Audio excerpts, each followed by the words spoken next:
Today is May 21st, and the Yankees have swept the Cincinnati Reds. They played one game. They won it. They played a second. They won it. They played a third. Won that one, too. Let's talk all about it. Go Yanks. My math head's Talkin' Yanks with old John Boy. John Boy and Jake. Recaps galore, weekly awards, stat lines, steaming hot takes. Get your Yankees news from these two fine dudes. It's time for Talkin' Yanks. Talkin' Yanks with old John Boy and Jake. Talkin' Yanks with old John Boy and Jake. Hello and welcome to Talkin' Yanks, presented to you by SeatGeek. My name is Jimmy. His name is Jake. BBD is in the corner. The Yankees swept the Reds. They DFA'd Hicks. They brought Greg Allen back. Luis Severino made his debut.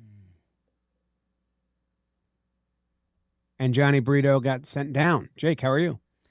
James, Davis. Kind of a lot happened in spring training games that didn't matter for the Reds, I guess, because the Yankees, easy sweep. I mean, thanks for the fans for showing up and some of the Reds players and everything like that. But, just an awful time to be playing the Yankees. It is interesting that it feels that way when game 2 went to extras and game 3, they had the bases loaded at the end there. 1-run game into the 9th in the first game. Yeah. It's a good time to be a Yankees fan. I was going back to their hot start last year and remembering how hot it was. I think they were 56-20 last year. So it's funny that the Yankees are 28-20 now, something like that. But they're also, I think, the hottest team. Depending how you chop it up, they're the hottest team in baseball right now. The vibes are good. That big fella being missing, that was a big part of it. And then coming into our first off day in a while, Boone had been hammering that on our episodes. They were in a hearty stretch. I think it was 33 games in 34 days, something like that. Look at you, all the numbers. That's I'm a numbers guy. So yeah, man. And the Hicks bomb Saturday that, our Talkin' Yanks chat started going because everyone was doing the math on the Greg Allen, and everyone was doing the math on the Greg Allen. That he had to be put on the major league team. So, our Talkin' Yanks chat was going, and we're like, well, it's probably Willie. But there's also an asterisk because it's it feels like he's batting 5th every game. And then we're like, would they send down Waldo? Is Hicks in play? And then the Hicks bomb drops, and it's just crazy. And it ain't that baseball that it happens after what had been his best 2 weeks in a long time. But that's kind of how it goes. My assumption is that it's calculated that it's after his best 2 weeks. It's his best chance to get picked up if he clears waivers and then get a shot, because he was finding a little bit of a groove lately. Because I don't know. I don't know what they put it into stock or whatnot, but getting DFA'd for Greg Allen is one thing. The other thing would be getting DFA'd when Stan comes back, maybe is a little more understanding and you get more time. But yeah, maybe it's a nice thing. Hey, you got some momentum. We think another team is going to, come grab you, give you another shot. But it sucks for Hicks. It's good that they did it. Same thing about going with Volpe. It's change.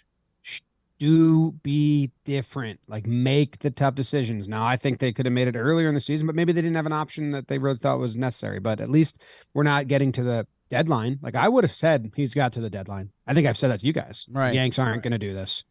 And they did it. And it's the best baseball decision for the roster, so it makes sense. Yeah, and Jim, a little credit to ourselves because, again, there's, sometimes it's all right, yeah, you and me are buddies. We're funny and we have fun and, Talkin' Yanks. This is all cool and stuff. And sometimes I tell new people that I meet in New York what I do, and they're like, what? Is that a real thing? And then I'm also like, are we good at it? And then we kind of wrapped up last episode talking about, where are we at with Hicks spiritually? Can he can he do enough to get into our good graces in any way? And we both kind of, with like a sheepish grin, kind of said no. That, yeah, I think, hey, man, whatever's going on with Donaldson right now is super sus. Like, I think there's some veteran Yankees front office handshake stuff. Like, we're going to let the kids play it out for a little bit. Like, you take care of yourself and we'll figure this out later. I think you might be right with Hicks. Like, they had a 2-week uptick. I don't know if Greg Allen's availability really played that much into the decision. You'd like to not think not if you're willing to do this. It might have been kind of like a firm handshake. And I follow a couple Reds fans on Twitter they were like, hey, why don't we try him out? And that just shows you like the world of baseball.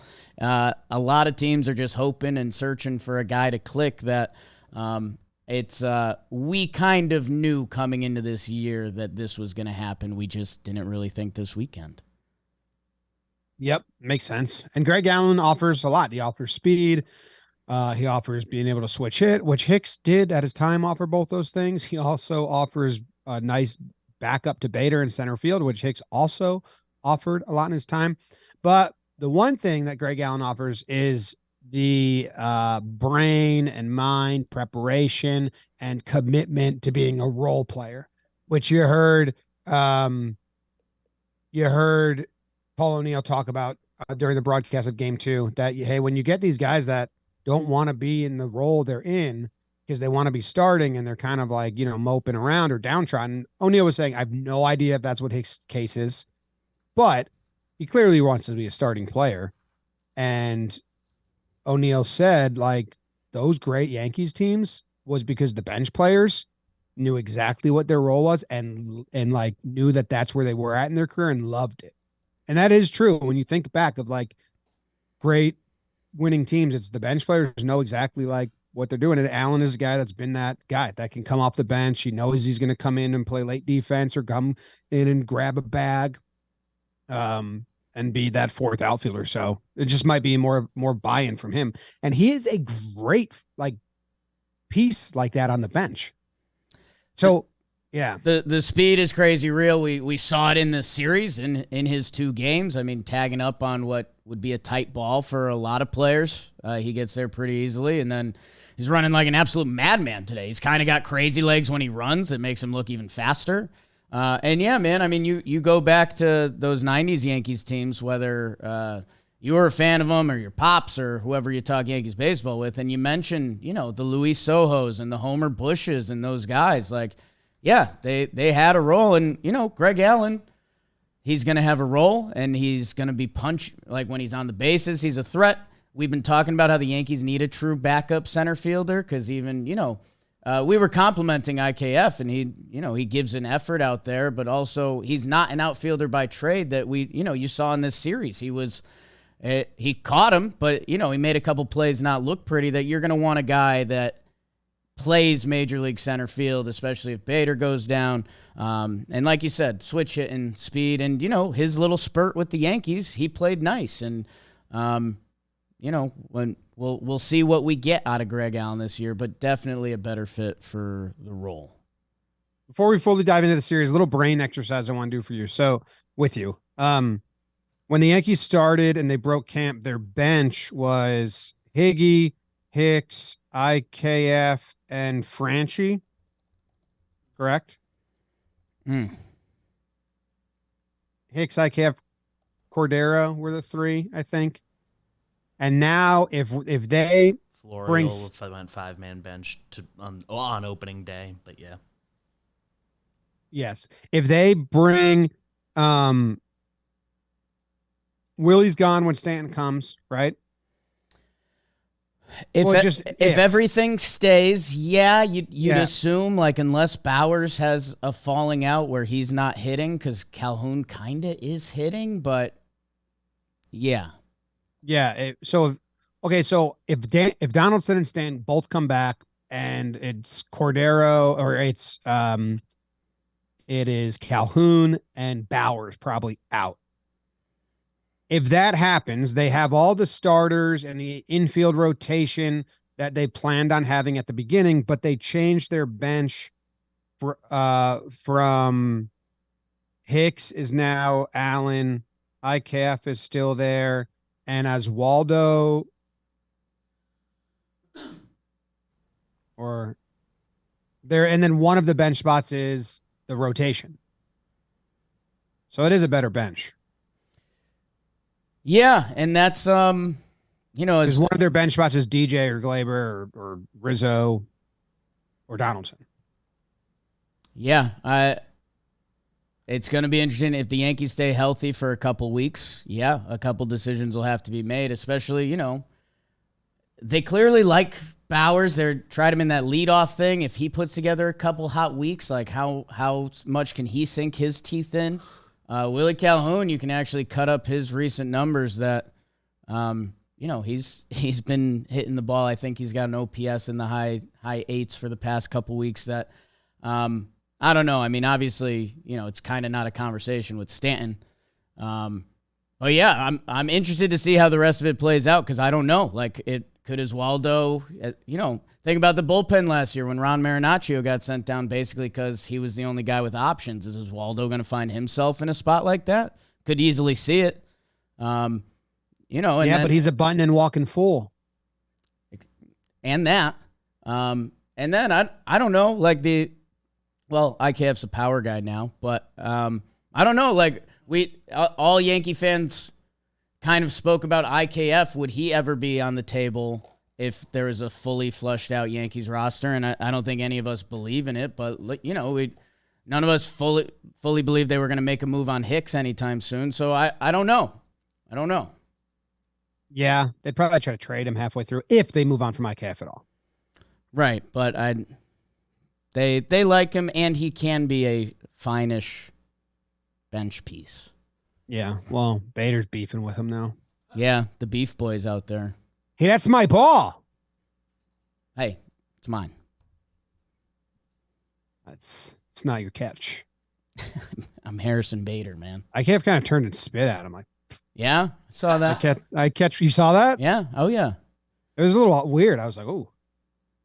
I think it was happenstance. Oh yeah, no, it was nothing. But Bader said one word to him after the catch, and I didn't see what he said, but he might have said that's mine or something. I think he said that's my. I think he said that's my catch. Yeah, or that's my ball, something like that. I don't know. They sweep the Reds. Things are good. The fact we're even talking about any of that. Ben Rortvedt, Jim didn't mention that. Yep. Can't see him. You got it. We'll get into the games. You got it. Yeah, any other housekeeping? I know Canley's rehabbing. He should be back. Like they sent Brito down. Sevy's back and he pitched. Yeah. A lot of ejections. So many ejections. A lot not worth it. Quick and not worth it ejections, I'd say. Yeah. All right, let's do game one. Jim, in game one, and something else we need to tell you guys about. How about Amtrak? You guys know them. Ooh. Trains, people. And we are having an Amtrak watch party June 3rd. Yankees Dodgers, babe. Fire me up. We've already sold a little over 100 tickets. I think we've got 40 or so left, something like that. So June 3rd, I think, what's that, 2 weeks away, 13 days, something like that. And you know what? If you're close, come through. Or if you're near an Amtrak, hop over. It's easy. They got free Wi-Fi. You got it. The onboard cafe, messed around with that a couple 2-3 times. And it pulls you right into Moynihan Station, which is 5 minutes away from the watch party. Come through, have some fun. We're going to be located at the Taylor, 505 8th Ave at 5:30. I mean, trying to read that. All the numbers spelled out next to each other, but also not numbers. It's $30, and that includes your first drink. Click the link in the description to get your tickets and book your Amtrak travel today. Bam. You like all that shit? There's links and descriptions and all. Limited tickets left. It's going to be a good time. We're going to have starting fun. to run out. Game 1. Mm. Burn the snake. Nothing like a weekend trip to Cincinnati. Cincy City Schmitty as Clarke takes the pill for New York with B. Lively hoping to be lively for the Reds. Top 1, add 1. Mama, there goes that man. Aaron Judge home run tour continues. It's 1-0 Yanks. It stay that way into the 6th. HR Tony Rizzo, that's the anthem. Get your damn hands up. 3-0 into 3-2. Clarke to Cordero in the 6th. They get raked by Jake. But top 9, Higgy, can't you see? Your 2-run double hypnotize me. No Manscaped ad as Harry Bader adds an insurance run. Schmidt, Cordero, Abreu, Wandy, and it was Ramirez. Yankees win 6-2 final. It was Ramirez. Yeah. Yeah, good game. Judge picks up right where he left off with a homer. Ben Lively shuts him down for a little bit after that. His first start in forever. That was cool for not Ben enough Lively. data on him, you know? Yeah. Oh, I know. But then Rizzo homers, and that's fun. After they pitch around Judge, bring in the new guy for Rizzo. He's like, losers. I don't care. Right. Care about any of that. But I like the 9th inning runs the best. You know, a Judge homer, I like it. A Judge walk to a Rizzo homer, I like it. You count on it. You depend on it. It's going to be majority of your runs. But this is kind of a theme for the whole series for me, is that the bottom of the order was able to scrap and put together runs on their own. Kind of like what I said last episode or 2 episodes ago, where like, let the top of the order do their thing, you know, Judge and Rizzo homer. But that bottom of the order, like they're a second unit that they get runs in a new way. And I loved Oswaldo Cabrera being down 0-2, working a walk, getting on base, passing the baton to Higgy, who hits a 2-out double to score 2 more runs. And Gleyber walked before then. But there's other inklings of like that stuff happening down in the bottom of the order, which has been why the Yankees have been like winning, right? They're not, obviously the home runs are going to be most of your runs, but they're getting action out of the other crew. So I love that 9th inning little mini rally. 9th inning, 2-out rally to make it instead of a 1-run game. And, you know, if you really want to dig deep, you know, there's still some questions about our bullpen right now that luckily our offense has allowed us to not talk about. I mean, imagine if, you know, Clay's messy 9th inning today, if that was in a 1-run game on Friday night, that's something that can change a whole series. So, yeah, that was huge. And, yeah, man, it just winning feels normal and expected, and that's where you want to be.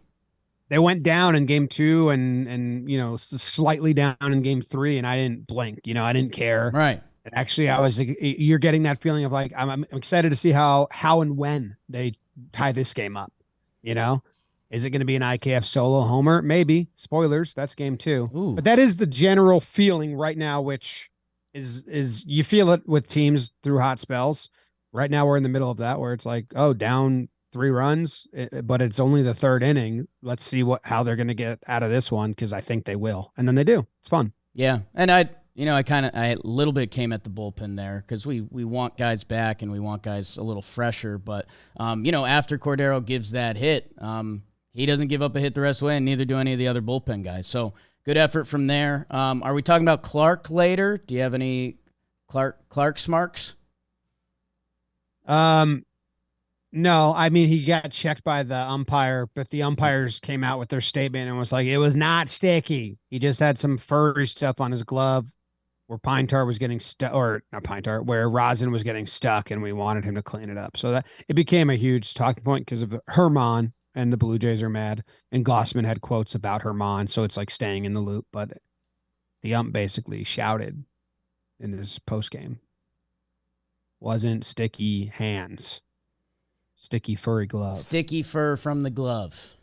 Yeah. And I like that because that was like an actual answer, which that like made sense. Like, oh, okay, yeah, you have you have stuff on your hands, the furry stuff on the glove gets stuck to it. Yeah, that would be something that the umpire should look at, say, oh, that's kind of fine, but let's stop and move on. But And that was our first dumb ejection.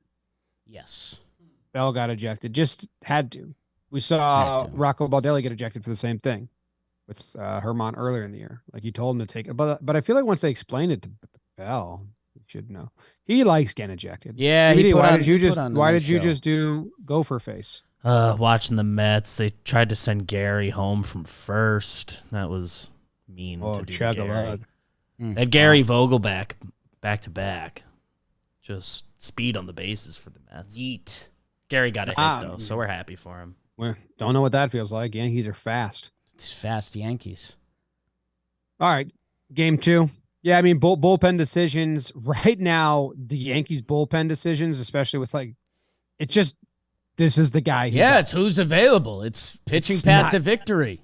There's not many, like, options. Should I go to this guy or this guy? It's just, nope, you have to go to these guys. They're the ones that are available. And they were great in this game. So yeah, I was a little surprised how much they used their good bullpen guys in this series. I thought they were going to try to sneak in like an extra rest day, but I think their plan is going to be off day, and then it's Cole. So I think they're going to try to do a Cole to King game, or like a Ramirez if you can win big, Web Dog, to try to get the double reset that way. And Clarke, I don't think we'll talk about him later on, but he is all righties. He does well against righties. I wish he went a little deeper into the game. It's still like a lot of hits and walks. So I think 5 innings with 7 base runners, but good result. Kind of. I think you got him to go a little further. We'll take it with where we're currently at. Yes, absolutely. But it's all righties, so I kind of like, it's like, I know you can get righties out. Right. I'm not worried. I go into the Reds game and it's all righties, and I'm not worried about Clarke, to be honest. It was a good matchup. Who's he facing next? Is he facing Baltimore? Does he get a start against the O's? He has to, right? Because he was game 1. Yeah, he is the final game against Baltimore. Schmidt Gibby. Ooh. I think they should use Cordero as an opener. Because Baltimore opens up, I think, 3 out of 4 lefties. Right. Mullins, Rushman.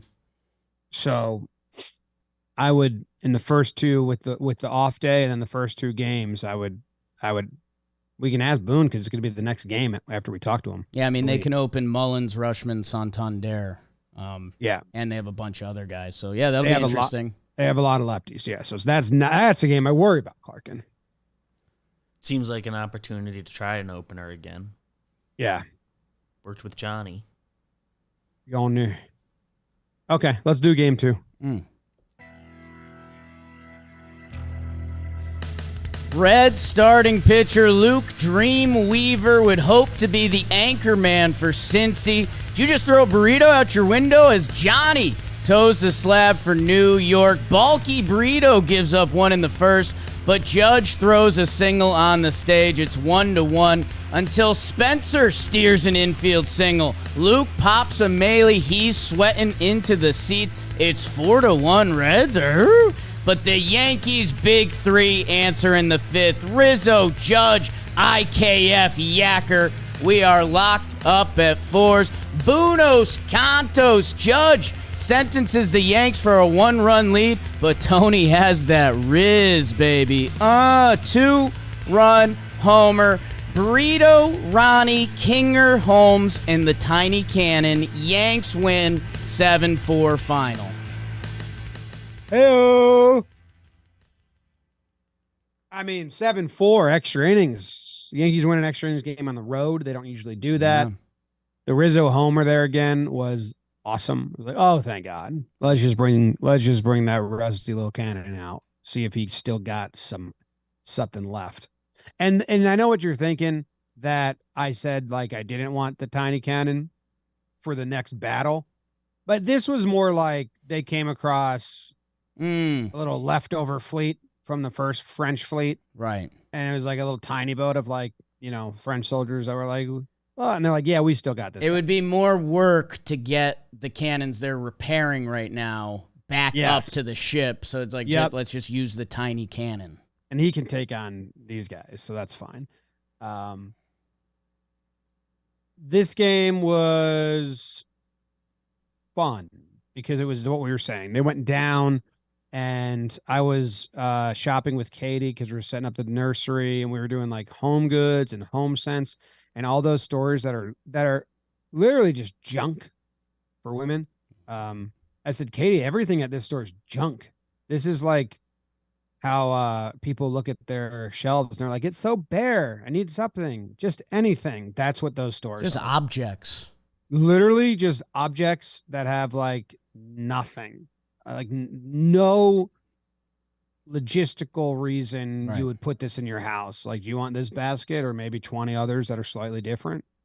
So I had the phone in the shopping cart, just trailing her slowly, watching the game. And then when IKF homered and they were putting together that inning and Judge has 3 hits and he's up again, I paused in the middle of the store and just watched it. And it was delightful. It was a good moment. I fist pumped. It was like, that was nice. Yeah, man. And a couple things. I love the punch back inning. Want to make that an official stat. So when the Reds do go up and it's 4-1 and you're like, okay, baseball happens sometimes and you're going to lose games. Like, is this going to be one? And is it Burrito's last performance as a Yankee? And, this kind of weird vibes, right? Because Hicksy gets cut before the game. And we talked about how, he is beloved by those guys. Like, it's kind of Judge's guy. And he's the longest tenured position player Yankee or player on the Yankees. Something like that. Not organizationally, because Higgy goes back further, but you just wondered, okay, is this going to be a Hicks got cut, Burrito lost day? And no, that inning, they come back. And, dude, they come back by hitting that, replaying the 21 Yanks that kind of drove us a little nutty. Remember how many innings that they had that would be like walk, hit, or it would be walk, out, walk, strikeout. And you just be like, that stunk. Get hits. That was last year, right? 21. That was the 21 slop team that it was like, I started being out on walks. Yeah, the Yankees were like walking too much. Like this team is hitting in that inning. I mean, IKF homer, Rortvedt single, Gleyber single, Judge double, Rizzo single, LeMahieu single. 6 hits in an inning? Mm-hmm. How do you plead? That's Little Rascals. I was thinking a funny little video would be at the end of My Cousin Vinny. Spoilers alert if you haven't seen it. So I get ahead of that. Spoilers for My Cousin Vinny. At the end when, Marissa Tomei goes off and Joe Pesci walks up to her and was like, "You've been perfect," and he's kissing her hands. I had the Yankees as Joe Pesci and Marissa Tomei as the Reds. Like, this was perfect. Like, this weekend, we had a nice weekend. There were fans in the stands. Like, you challenged us just enough. These games were watchable. We came back once. Like, this was great. You were perfect, Cincinnati. Yeah. And that's kind of rude. I like that scene. Make the meme. Like the moon. Judge 4-hit day. Yeah, a bit unstoppable. Doesn't play game 3. You're like, ooh. Tester. Shots fired at Peacock. Peacock's the best alternative broadcast going. Like, in my opinion, hands down, it feels like Peacock said, let's not try and get new fans into baseball. Let's try to get baseball fans to watch a game on our network. We're like Apple. Some of the others they're clearly trying to do, like, we're going to do a new broadcast that gets new people. Peacock is like 4 old head baseball fans. You get a color guy for both teams, play-by-play guy. They show the entire game. They don't do cutaways. They don't do biopic documentaries. So I know it's annoying that you have to go to a second spot, but it's a refreshing watch in my opinion. Yeah, I'm not really harsh takes on anything, but their pregame show was a little off to me. I almost told you to go check that out. Like the pregame show production wise was pretty funky. I didn't watch that. Yeah, that was a little offbeat. And I like not to be weird, but I didn't know the guys at all. I mean, maybe I'll get to know them and I'll watch more Peacock games, but I didn't. It was like, how do I not know? I'm pretty deep in baseball. I don't know who these guys are talking baseball. Like on their pregame show? Yeah. I mean, Todd Frazier? No, they didn't. Those guys were great. Like him and Barry Larkin, their pregame show. I'm not trying to be rude to them. I was just like, how have I not seen you guys at all? I guess more cock for me. The broadcast was fine. Yeah, I like Todd. I like Todd too. I like Todd. It was fun. All right. Well, game 3. It's on Peacock. And now Jake's going to burn it. Well, the Yanks go for the sweep. Yankees bring the broomsticks to the ballpark. How's your power righty? Future Yankee Hunter Green for the Reds. And for the Yanks, have you ever seen a Sevy with the butterfly doors? Stunting is a habit. Luis Severino returns for the Bombers. Bottom 1, and the umpires steer the Yanks in the wrong direction as Spencer's double was called foul, and we're just advancing runners. Messed up, and it's even worse, Jim, when you realize that's the only run the Reds scored on this day. Top 5. He was a baiter boy. He said, see you later, boy. 2-run homer for the kid. Torres doesn't play with pace. Hits one the other way. Volpe double down the line. Clay and the Dominican daddies get it done. Sevy, Abreu, Cordero, and Wandy. Yankees sweep and win 4-1 final. Let's go Yanks, babe. A little Avril Lavigne in the middle of the burn? Yeah, I was looking for a new Bader thing because there's, some snow day jokes and there's a Darth Bader, that's kind of Yankees to go with that. So I was like, what other Bader angles got? And then I fell into Skater Boy. And then I just kind of the rest of the game, like I could kind of tie it into the beat of the song. So I was like, let's punch it. And I didn't think it was going to go well, and it went better than I thought. Do it again. Clown.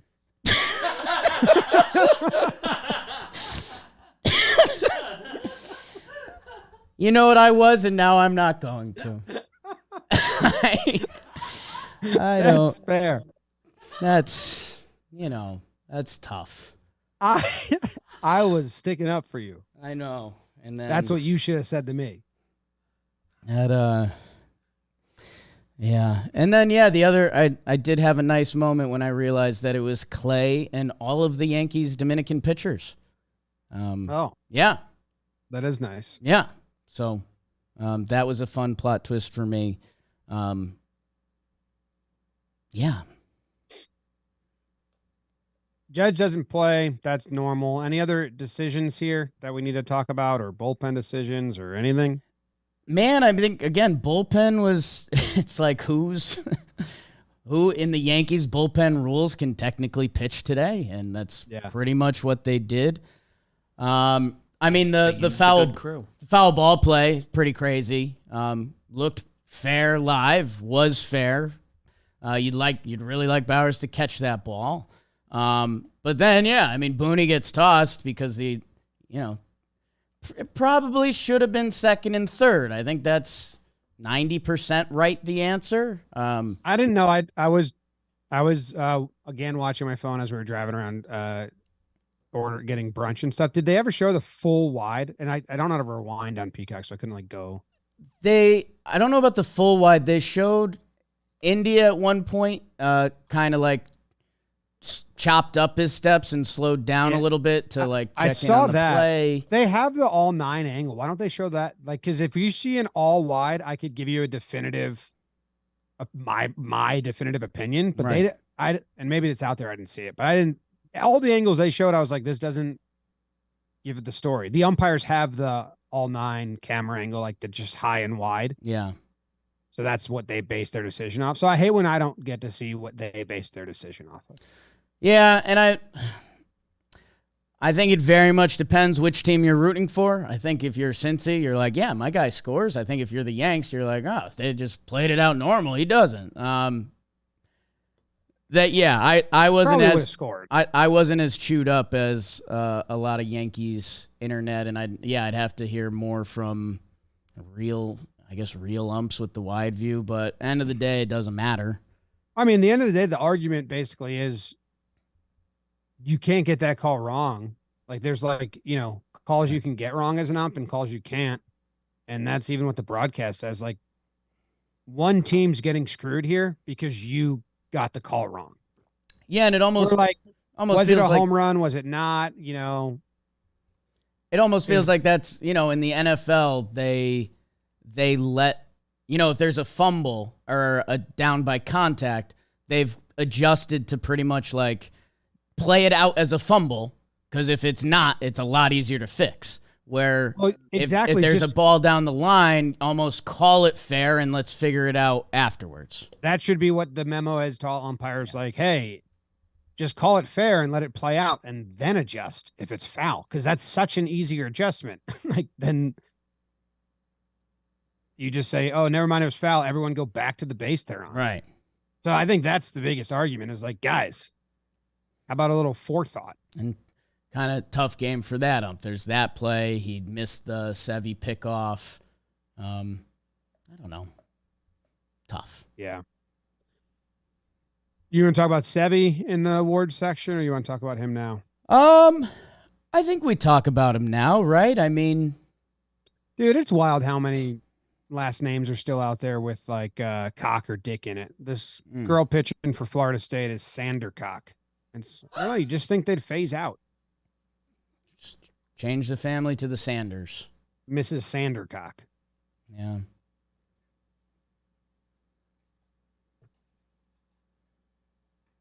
Anything else, game 3?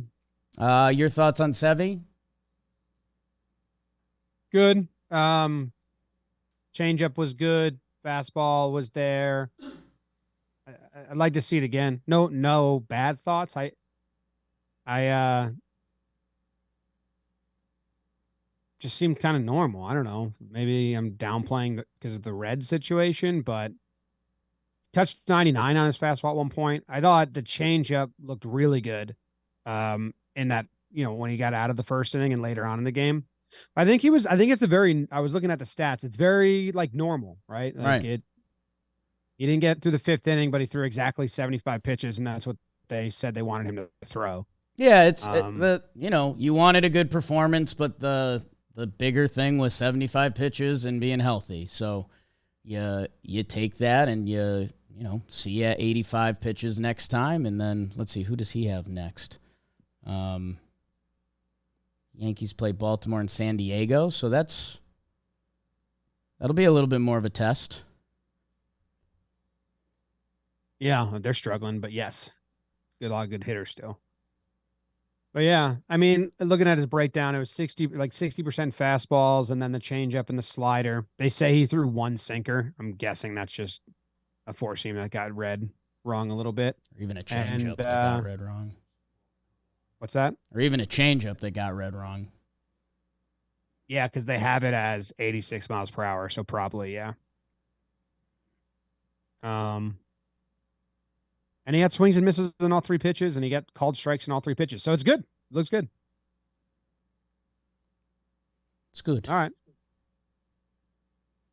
Second half of the show. Second half of the show, Jim. Have you heard of SeatGeek? Sure have. The presenting sponsor of this show. And with code YANKS, you get the hookup, $20 off your first purchase with SeatGeek. 70,000 events every day. That's a lot. You can't go to them all, but you go to a couple, okay? And if you do, go to SeatGeek. It's the #1 rated ticketing app. It's super easy to use. Green means good. Red means bad. Every ticket backed by their buyer guarantee. And SeatGeek is the only site that lets you return your tickets ahead of the event with swaps. So go to SeatGeek, download the app. Yankees homestand coming up. Go to some Yankees game. Why not? And code YANKS for first-time purchase, you'll get $20 off. Check out the link in the description. SeatGeek. Beebs, at the end of this episode, if Jake still wants to look at the next 10 games and say what we want the team to do in them, we should do that. But not now, because now it's time for awards. It's time for Pride of the Yankees. Wow. I wrote it down. Pride of the Yankees. Pride of the Yankees. Pride of the Yankees. I get to go first. And what's interesting about me going first is this Red Series was such a delightful watch and relaxing watch that I'm really thinking about this now for the first time. There might be a very easy one, but I'm really just going to the books right now. Sure. I think there's a very easy one if you're just looking at numbers and figures. But I don't know if that's where I'm going to land with it. Okay. Because there's some other guys that maybe this is their only chance to get some love. You know? Which I have a guy. That this would be his only chance to get some love. I'm not going to do it. I'm going to go my pride of the Yankees. I'm actually going a little different than not going Judge. I'm going Rizzo because I love the extra inning home run, and I like the home run in game 1 when Judge got walked before him. They bring in a new pitcher, and Rizzo makes him pay. Yep. Rizzo hits 385 this series. Rizzo's numbers on the year are really good. I think that's going overlooked. Slightly. Like I could be ignoramus Yankees fan here, but is Rizzo, how does he rank among first basemen in the AL? Like, has he punched all-star votes at this point? It's, middle of June is when they start getting voted, and I haven't thought about this, but his numbers are really good. Yeah, I know Yandy for the Rays has been going nuts. Like, he's definitely in the mix.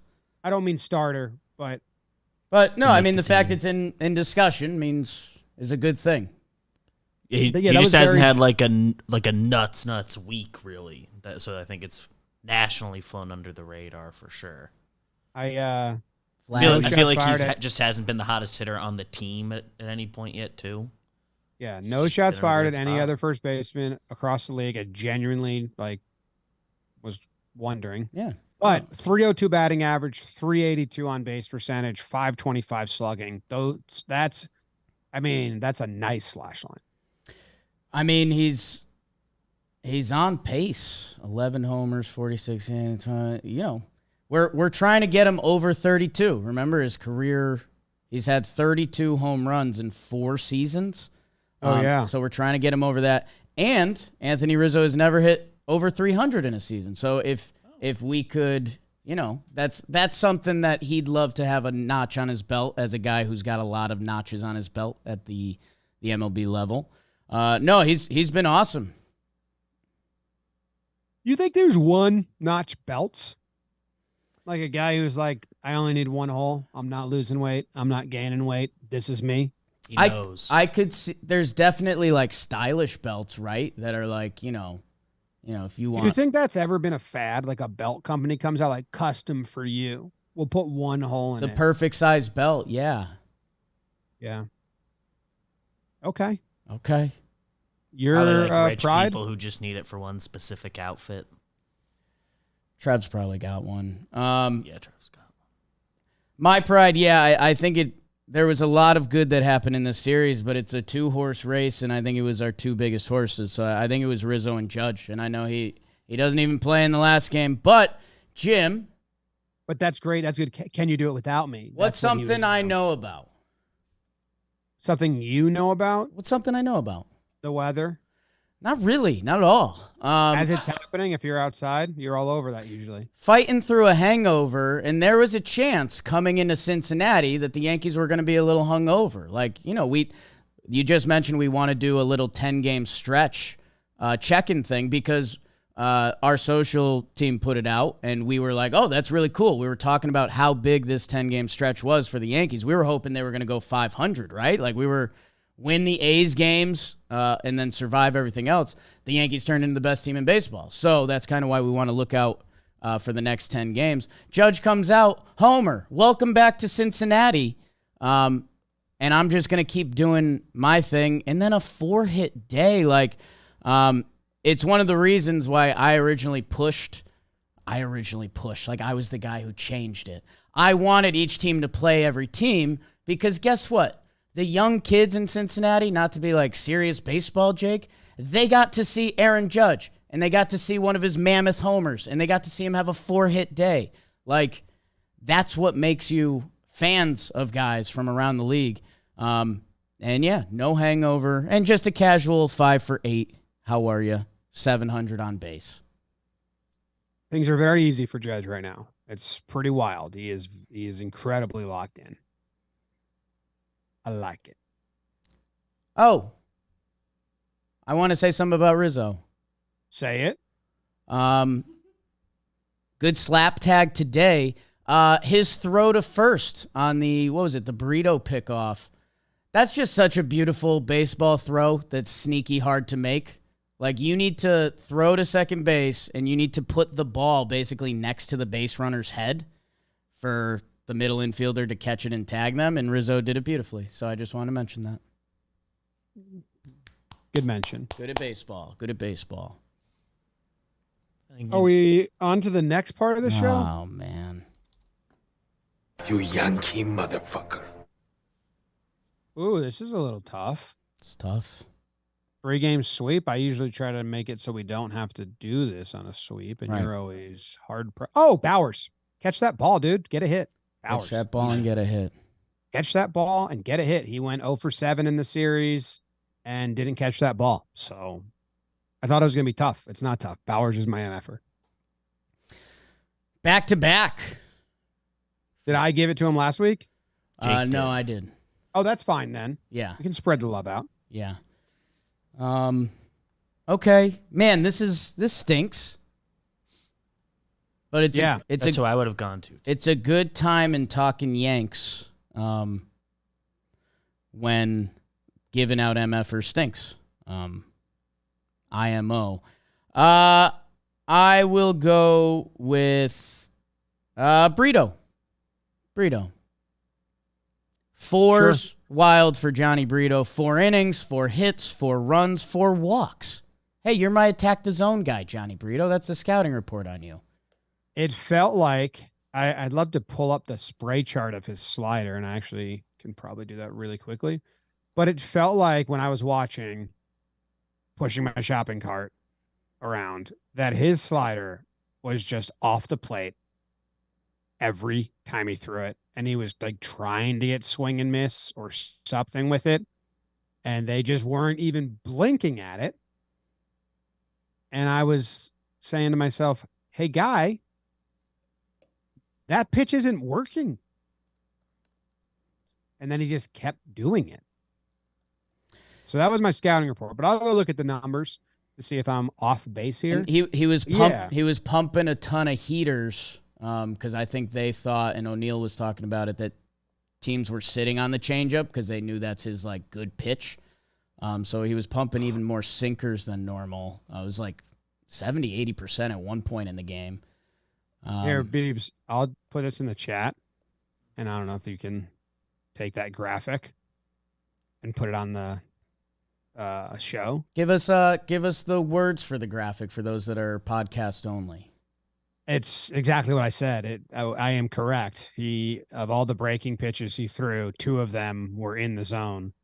1, 2, 3, 4, 5, 6, 7, 8, 9 away off the plate at to his left side, so away from a righty. And yeah, that's what I was seeing. I didn't go look at it. There you go. I mean, and it was just like, dude, he got, so those 2 top ones in the cluster were swung at. No. Only the one was swung at. The rest were just all balls. Yeah. That's not competitive. You're not even making them think that worry about this pitch, chump. Like, nah, don't care about it. Yeah, I mean, even the ones in the zone there are not where you want to be. No. So. One was called a strike and the other was fouled. He got one that was hit into play for an out. But yeah, but it was just not a pitch. Like, it just led to a lot of walks. So, yeah, if you're the attack the zone pitcher, you got to attack the zone. Like that. And hey, reminder, a little tough love sending Johnny Brito off, but he's supposed to be our 8th starter. So he's a kid. Go back to the minor leagues, work on that slider. And maybe we see you down the line this year. Maybe we see you down the line next year. Maybe you're in a trade. I don't know. His sinker was also all over the place. It's funny. I mean, it's a lot of strikes, but it's a lot of not strikes as well. Yeah, that's what I got on Burrito. You're MFer. Yep, tough. Is there any weird chance where he never comes back up? Or never, like, joins the rotation again? I mean, what do you mean? Should anyone prep for his mainstay of the season is over? Yeah, I mean, especially... I guess ideally it is. Like, if Rodon comes back at some point, then he'd be 2 people out. So, yeah, I don't know. I mean, baseball moves quick, and it feels like he could be starting a game, in those 10 days we just talked about, basically, like one injury and he's back. Yeah. So yeah, we'll see. Yeah. All right, cool. Cool. It's cool. It's cool. It's hip. It's hip as AG1, Jim. That's Athletic Greens athletes. And you're talking to a couple right now, a couple athletes who will be playing blitzball at 6 p.m. tonight on the Warehouse Games channel. Shit. Go check that out. Oh, wow. It's going to be crazy. And athletes take AG1 because it's optimizing whole body health. Good words there. It's great for recovery before, after a workout, or if you need a boost. 75 high-quality ingredients that give you key daily nutrients and long-term gut health. If a comprehensive solution is what you need from your supplement routine, then Athletic Greens is giving you a free 1-year supply of vitamin D. How about it? 5 free travel packs with your purchase. Go to athleticgreens.com/Yanks. athleticgreens.com/Yanks. There's a link in the description.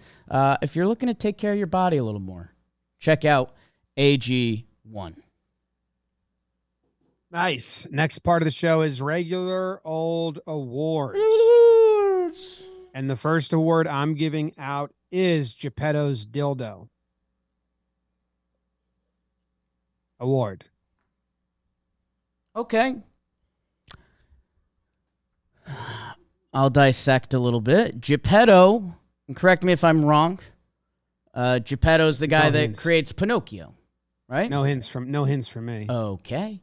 Pinocchio is a toy that essentially comes to life, and if he tells a lie, his nose gets bigger, and that looks pretty phallic. And you've always speculated that Geppetto had used Pinocchio's nose as I guess, going back to calling him a toy. Yeah, I don't think I'm alone in that speculation. No, definitely not. I think if you bring up that speculation, everyone knows what you're talking about. Yeah. You know? Mm-hmm. Easy with the because I think that's number 2 this episode. Ben Rortvedt? Yeah, he's a real boy. Yeah. He got a couple hits. He put one off the wall. He could frame it nice. He was excited. He deserves some love. Oh, my God. Joe's the biggest Geppetto fan in all the land is in the chat right now saying this combo makes me uncomfortable because he's worried about us bringing up how much he's like, go Geppetto, use him. He has his Geppetto blanket it's in the background of all his streams. As sticky as the furry on Clarke's glove is Joe's Geppetto blanket. But anyway, Rortvedt, the real boy, gets some extra base hits. Fired up. I'm excited for him. The Yankees, Yes Network, Ben Rortvedt all leaned in pretty hard to the Does Ben Rortvedt Exist narrative, that he hits his double and he hits everyone with the John Cena can't see me. Not bad. Good athlete humor there. And yeah, man, I mean, baseball is such a sick sport. Like, all of us were a little sad that Hicksy went because he had like 2.5 good games over the last 3 years. Okay, that cut too deep. But we started having Yankees conversations like, is Rortvedt going to get in the mix this year? I don't know. We don't really have a Trevino injury update, but he's a part of that famous Yankee trade now. And just the path of baseball, people, like, this guy was a 23-year-old catcher that got called up for 39 games in 2021. Hadn't seen the major league field since. So, like, good for him that he's back. He's 25 years old. He's supposed to be a defensive gem. Like, remember when the Yankees acquired him and Severino? That's the number one requirement for being a Yankees catcher. So, hey, kid, go nuts when you're out there. I'll believe in anything. And he was hitting in his minor league games this year. So, go nuts, Ben Rortvedt. Have fun. Yeah, the question was basically, can Rortvedt hit enough to where they like Trevino was an all-star last year. He's a platinum glove winner. I don't think they're going to make any decision on Trevino, but could Rortvedt hit enough and be desired enough that Higgy gets dropped? Because he would need to be DFA'd basically or traded, and they move on from him this season. And I don't know if they would. I don't know if it's worth the vibes and the move for a guy that's been around for 16 years basically with the organization to do it now and not just like have Rortvedt available for injury up and down for this year and make the move in the offseason next year. So I really don't think that would happen. I think, when Trevino's back, it's Higgy and Trevi, and Rortvedt is ready as soon as things happen. Yeah, and those are currently in the organization, the only three guys who, I think they're comfortable catching a major league game. You need three. So. You need three catchers, and he's still young enough and has options that, I don't think they ever would. I think they would set themselves up. Say Rortvedt has a nice stretch and Trevi comes back. They might slow his IL timetable, and then I think what you probably do if Trevi or Higgy ever ran into a bad slump, you'd maybe do like a phantom IL that would get you into September, and you find out where you're at with Rortvedt. But I don't think the Yankees would ever move on from Trevi or Higgy in this season, for any reason, really. Yeah, I agree. This offseason, maybe it gets interesting. I think there's one more year of Higgy, but Rortvedt, I believe, still has an option next year. So this winter, that'll come up more than once. Oh, got some texts coming through right now from Jimmy and Joe's.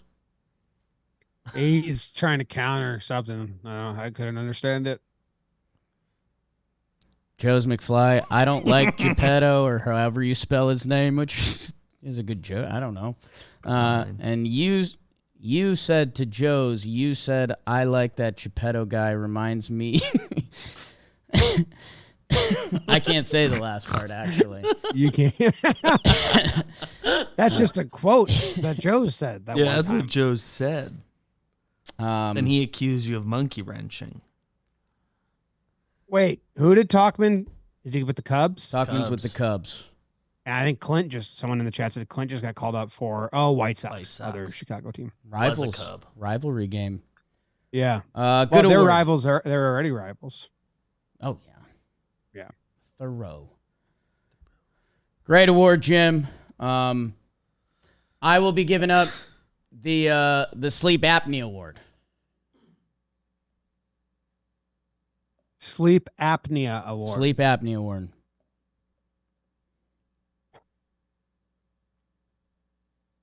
Albert Abreu. Ooh, great guess. Because he had sleep apnea, he just recently fixed it. That's why he's been having successful outings. That would make the most sense. So it was one of my favorite things for a couple years as we were getting into this. Every year there was a new pitcher or player that they were like, yeah, they found out he's got sleep apnea. The guy's full of life now. He used to be miserable. He's just low energy, and his fastball ticked up 3 miles per hour because he's actually sleeping now. It's something to do with being asleep, and it's something to do with being awake, and it's going to Gleyber Torres, man, because my God, Pop, wake up! The opposite field homer today is beautiful. His stats are very much in line with who Gleyber Torres has been offensively. Batting average, on pace, and slug. It's kind of all in line. A 15% better than major league hitter. Gleyber Torres, he's doing some leadoff. They can move him around the lineup. You love that part. Almost getting thrown out at second base for no reason. It was what, Gleyber? Are you on the same field? And it's just I I don't know, man. The other thing that was getting to me, I was like, we're not even in summer yet. Like I was thinking about how I recorded from home last episode.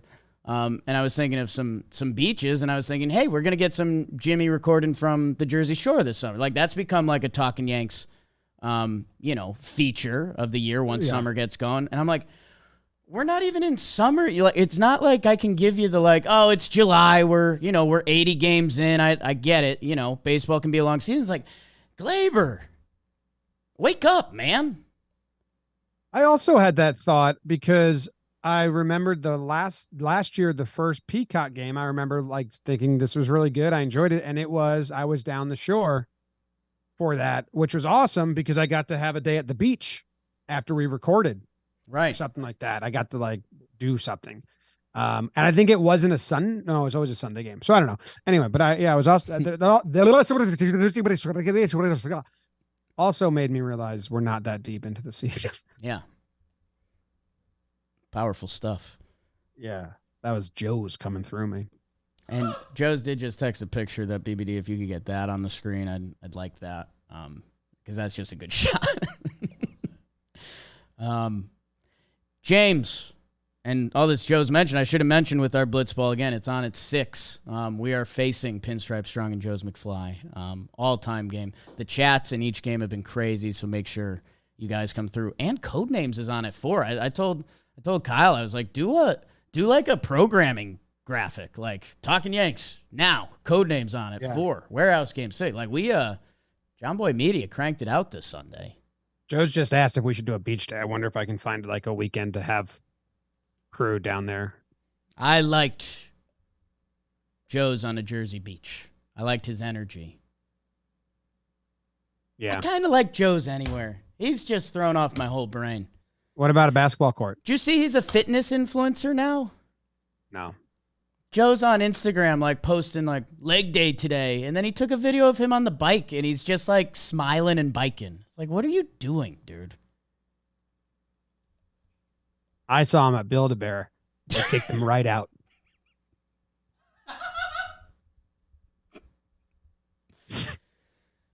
James, your final award. My final award, it's not going to Albert Abreu, who I just wanted to give some quick love to. It's not, but he's not getting this award. Getting ahead of it. It's not that. So if you were to guess him, you'd probably be wrong, but not 100% because there's still a chance it is him. So Albert's back on the table.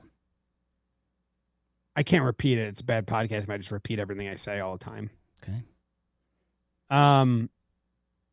So since, you threw me off my rhythm pretty good.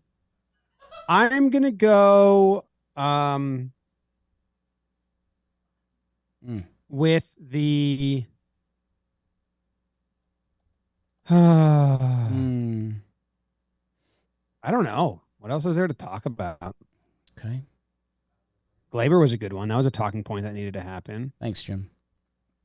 We already talked enough about Sevy and Clarke and Brito. There's nothing else to discuss at all. No way. I'm gonna go with shot clock violation. You calling me on that? That's tough, man. All right, there you go. Take a gander.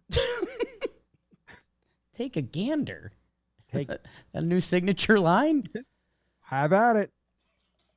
I can rush old Minnesota Viking. I can rush up and take the pick. Yeah, I was saying you just had to guess who I'm giving it to. So you want me to guess, and then you're basically going to give the award on that person?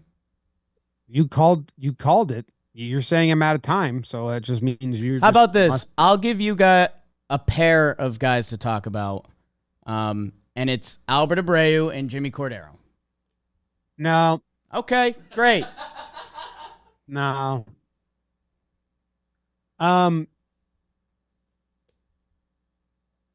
Still holding.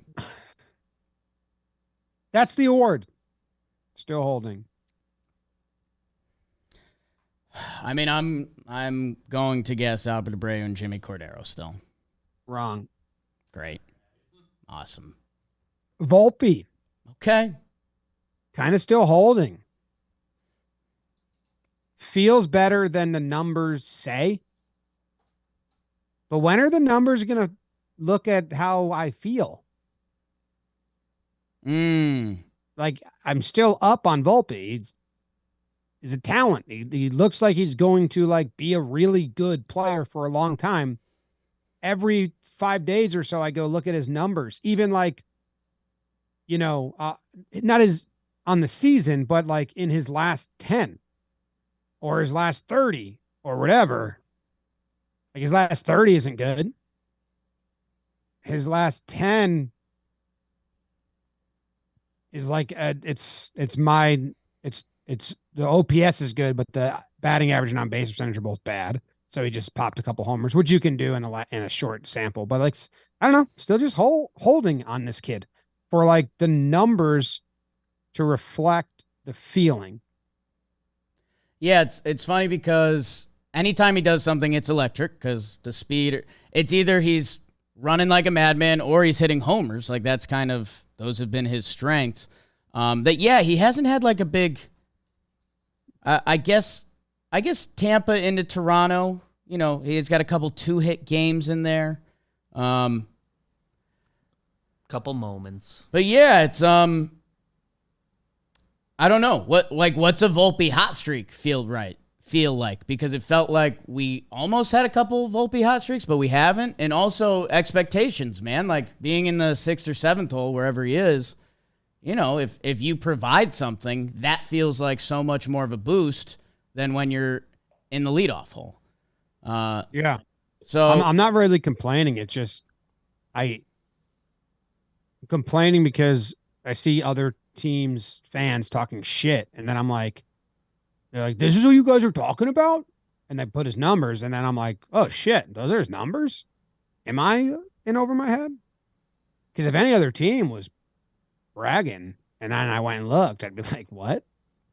Yeah, I mean the stolen bases should be mentioned. He's still 13-0 there. So if we did our OPSS stat that we've talked about inventing, like that would be awesome. He would feel better.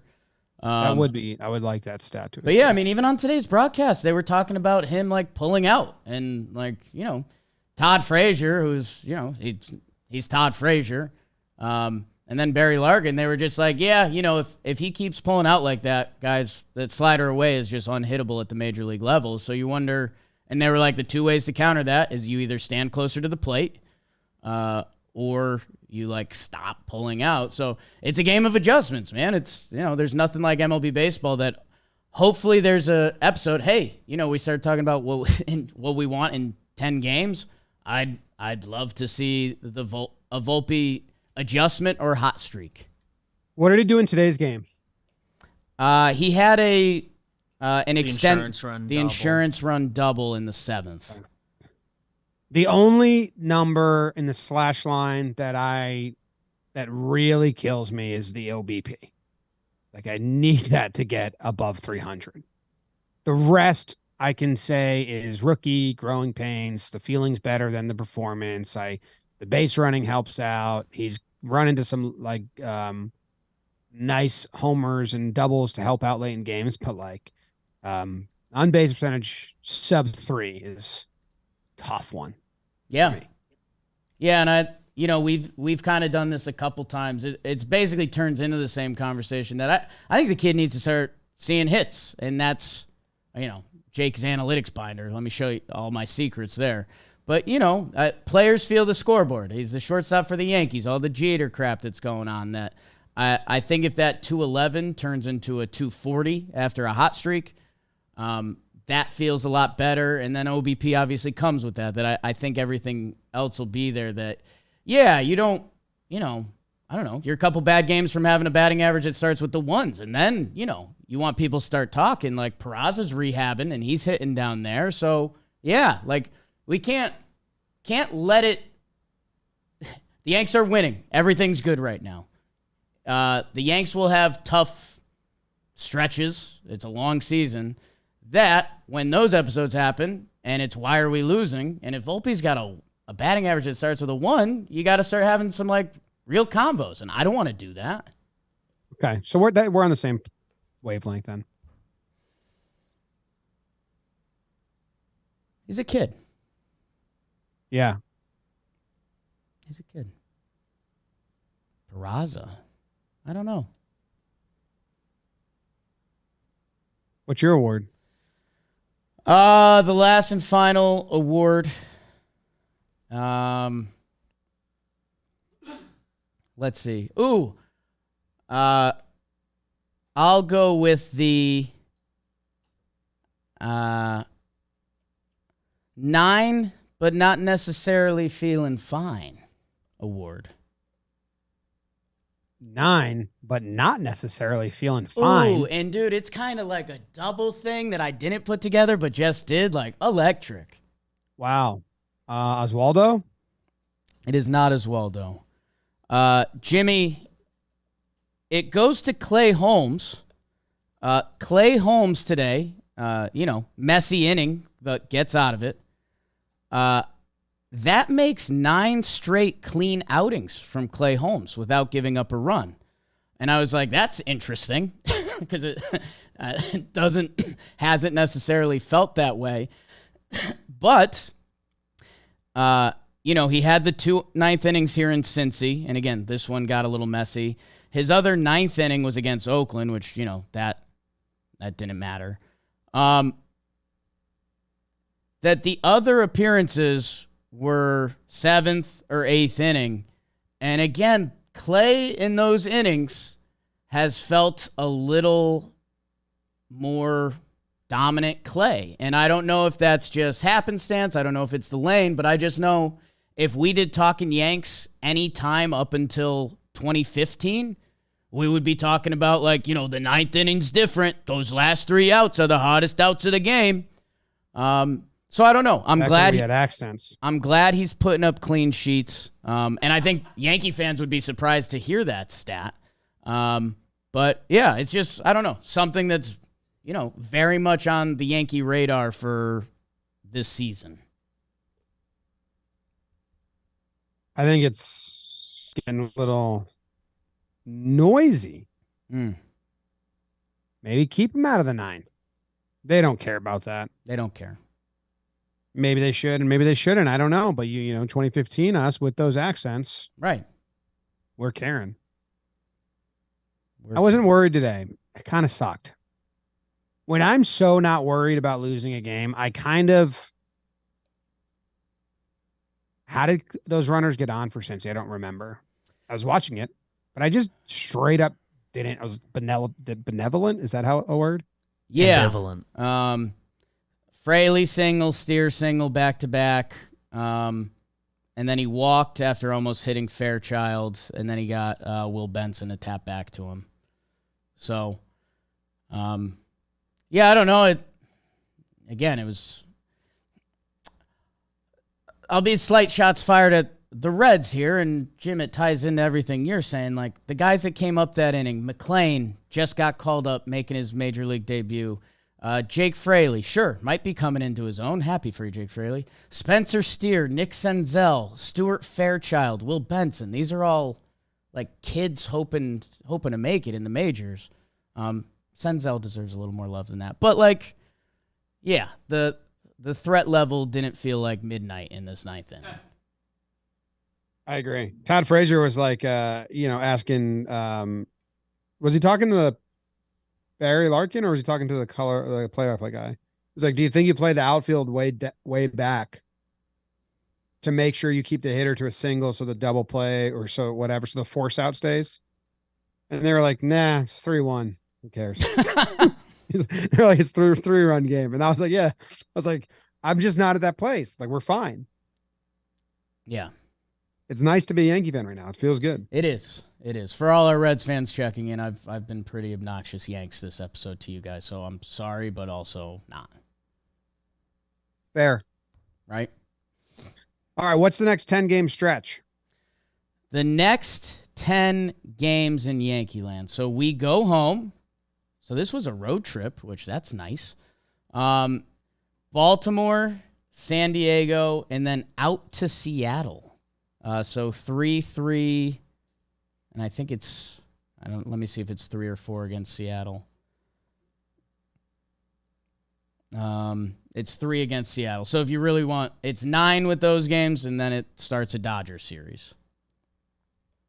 Oh, dude, the Yankees have like 3 West Coast trips this year. Yeah. That stinks. I was looking at that. June stuff. That upcoming Dodgers one and Angels, is it? It stinks. Seattle and the Dodgers. It's like 7 night games in a row. There for Angels later. All right. So what do you want to do? The homestand? That's only 2 series. Let's do leading up to the Dodgers series. So let's do the next 9 games. Baltimore, San Diego, Seattle. Series. 3 projected playoff teams. Seattle and San Diego have been scuffling a little bit. And I love the baby birds. It's a little trippy because that West Coast trip, 9:40 start time. Holy shit, that Wednesday. Are we going to do a Thursday morning podcast? I don't know if I have it in me to do a 1 a.m. series recap. Oh, against Seattle? Yeah. Depends on your warehouse schedule, I think, for Thursday. Yeah, but let's see where we're at. All right, and then Dodgers. Anyway, away West Coast trips are tough. You know, if you say 50% as like the standard, that's 3 out of 6. I kind of say I want 4 out of 6, but I understand just the schedule alone. No matter the opponent, usually they struggle with. And then Baltimore's been playing really well. I don't like their lineup versus Clarke, which is going to be one of the games. Is it going to be Cole, Nestor, Clarke? Yeah. Cole, Nestor, Clarke.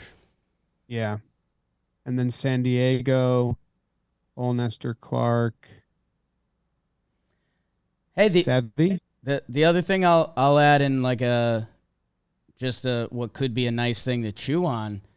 With the Yankees playing good baseball, by the way, your last place Blue Jays right now in the AL East. Hello. How turntables. The Yankees are 6 games back of the Rays. They're 3.5 back of the Orioles as we sit right now. That the Orioles will technically be in range. That if the Yankees we're playing good and we're in hunt mode and it's go time, we could see some high level baseball from the boys, which would be, I would like that.